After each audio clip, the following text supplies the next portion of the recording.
we don't understand how water holds memory, but it does seem to be the only molecule that's got a memory to it. If you do something to it, if you add a blessing, holy water has been studied quite extensively, actually. And so if you have a priest bless the water, you can take one drop of holy water into 17 gallons of water, and you can still show electrical shift in the 17 gallons of water.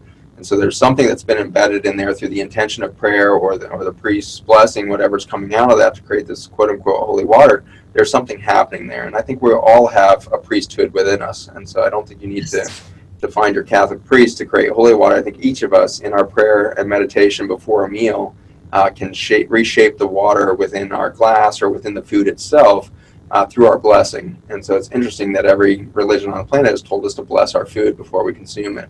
I think that may not actually be some demand for obedience to some omnipotent God. It may actually be a very specific interaction with water molecules and the way in which they can benefit our biology if blessed.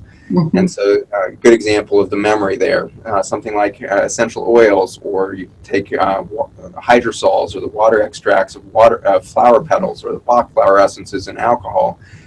Any of these structures have been shown to be able to change electromagnetic field properties very quickly of water in their systems.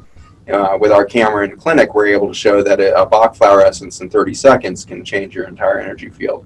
And so we have a huge capacity to create information streams from our interaction with nature around us, and it will change our water structure and our knowledge itself.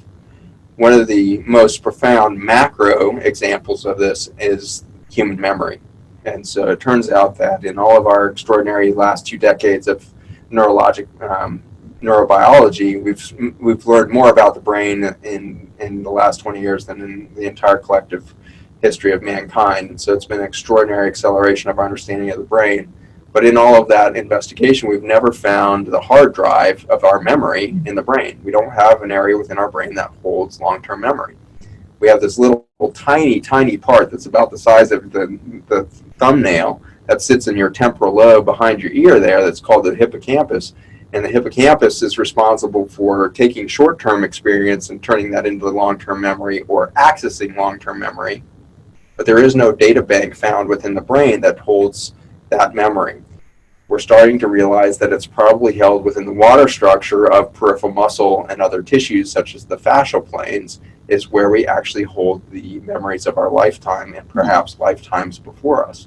And so that's a pretty bizarre thing to state, but if you think about your own experience, I'll bet you've experienced that in the midst of a massage, for no apparent reason, you suddenly have a huge emotional release, or you suddenly remember a face or a story or something from your life as they're working on your low back or the right ribs or wherever they're at, and you suddenly have that trigger of memory.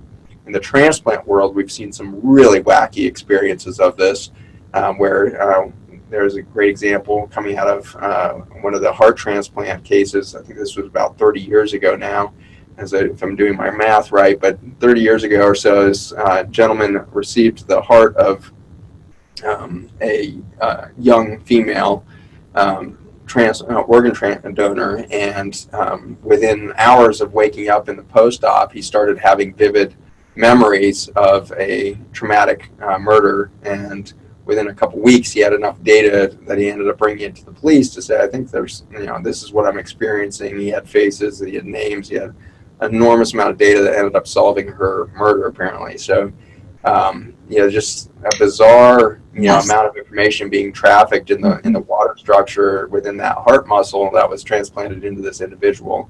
A lot of more benign or seemingly funny versions of that. It's not uncommon for these people to suddenly wake up with a kidney transplant or the like, and they suddenly have this overwhelming craving for McDonald's McNuggets or something like this, or beer, and they've never craved those things in their life. And what's happened is they've received the energetic stress within that kidney, or the memory within that kidney, that's been triggering this drug response of that donor to their little addiction with McDonald's or the other compounds or alcohols within their environment. So fascinating look that water is our collective memory on some levels, and it's carried within the tissues of our body.